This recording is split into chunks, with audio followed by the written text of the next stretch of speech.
Good morning, everybody. RV living with the geezer, and we're on a little country road, county road up here, the back way to Springtown, running down there. And I used to go this way after I had my wreck. I drove this way 6 or 8 months because I didn't want to get back out on the highways with all these crazy drivers up here. But I finally got over that. But it's you have to take a lot of different twists and turns back here, but it'll get you to Springtown. And we used to rent a house right back here, where I'm back behind me here. But anyway, that's not what I'm talking about this morning. It's 9/11, September 11th, and I usually talk about not what happened on 9/11 back in 2001. And I'm sure some of y'all have heard my talk before, but I think it's important that everybody remembers the people that lost their lives that day.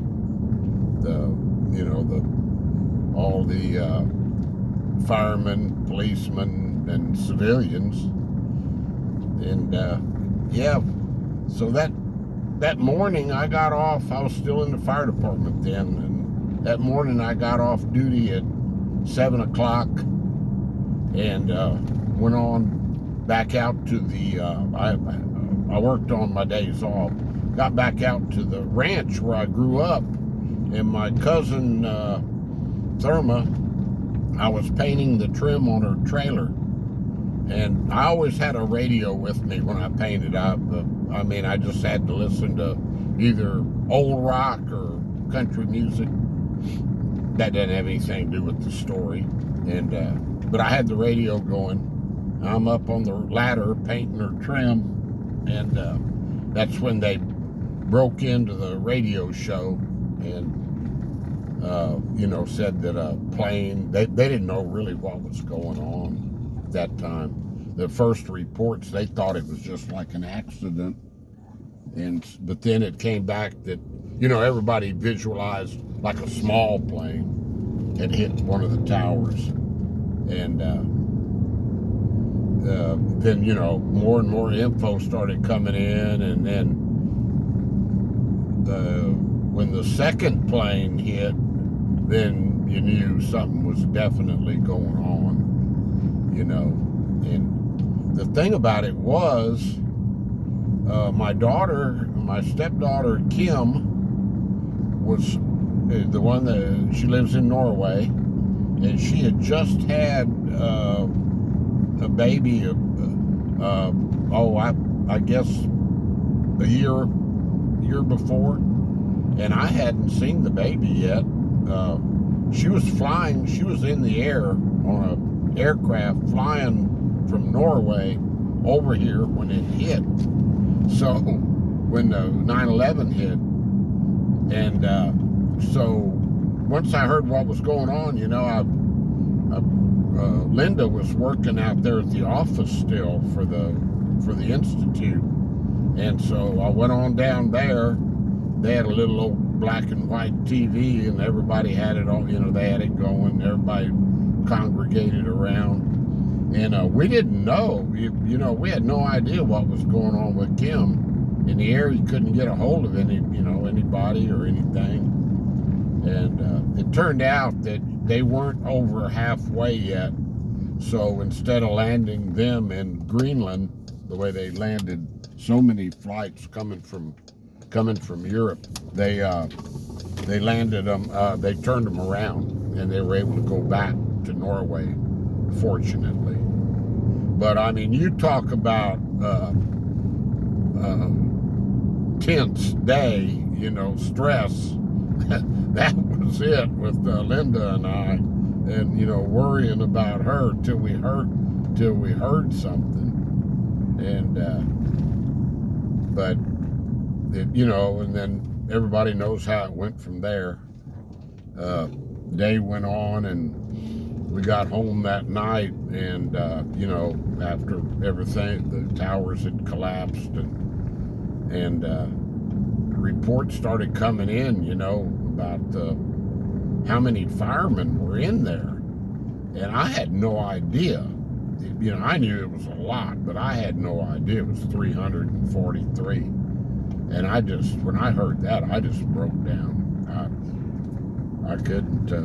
I just, that was it. You know, all that stress all day long had just built up. Sorry, we're going right into the sun right now. But anyway, so you know, I did this video. I did the same talk one time. I was out in Alpine. Blanca and I were in the park, and we were walking. And I did this video, and same talk, and YouTube took it down. So I don't know, guys. You may not hear it. You may not get to check this one out very long. I don't know what happened there. It's the only video that ever got taken down, though, that I've done. So I guess I said something wrong, huh? Hit an algorithm or whatever, but. And then that was, when that happened, I was thinking about retiring from the fire department already. But when that happened, everything changed in the fire service. Everything changed. It just got really, we were getting, do y'all remember the anthrax scares? We were getting, and people would, pranks. They would mail, like, businesses these envelopes, and they'd open it up, and there'd be a white powder in there, and it might be flour, but you had to, the fire department had to respond to that. And being a smaller department, we didn't have the hazmat protection that the larger fire departments have, you know. And that was the straw that, once it changed like that, and that was the straw that got me to just go ahead. I retired less than a year, but almost 1 year after 9/11. I retired on August 31st, 2002. After I was really gonna make 30 years, but I decided it was 29, and I said that's enough, you know. It just had changed so much. But I just usually do this video, and I don't post a lot on Facebook, but I usually post a couple of 9/11 posts on there, and there's a whole bunch of them on Facebook too. And something I don't understand, and I'm gonna maybe talk about it sometime on a video. I'm noticing Facebook has these emojis, you know, and I'm noticing all these emoji posts on Facebook. They've got that newer one that's like thinking, what, you know, like a guy with his face with his hand on his chin, like to me that's an emoji that means you don't understand something. And all of those type of emojis are coming out on these 9/11 posts that are very self-explanatory, I would think, you know. I just don't know if can anybody explain that to me? If you've listened this far into this video. I may have lost some of y'all by now. I'm sure some of y'all have heard this story like 2 or 3 times already, but I do get a new subscriber every now and then, so I just want to tell my story about what I was doing and what went on 9/11. But okay, guys, that's long enough. I guess nice neighborhoods back here, huh? Guess I'll close this one out. I haven't got lost yet. I still know where I'm going after all these turns. Yeah, I remember driving this way for a long time. It comes out right at Brookshire's grocery store, so it's a good way to go. Get away from all the craziness on the main roads. Stay blessed, stay positive, keep your health, and just remember those sacrifices. Nobody knew when they got on those trucks that morning. None of those guys knew they weren't coming back. 343 of them plus everybody else. Yeah, just never forget. Thanks for listening. Bye-bye.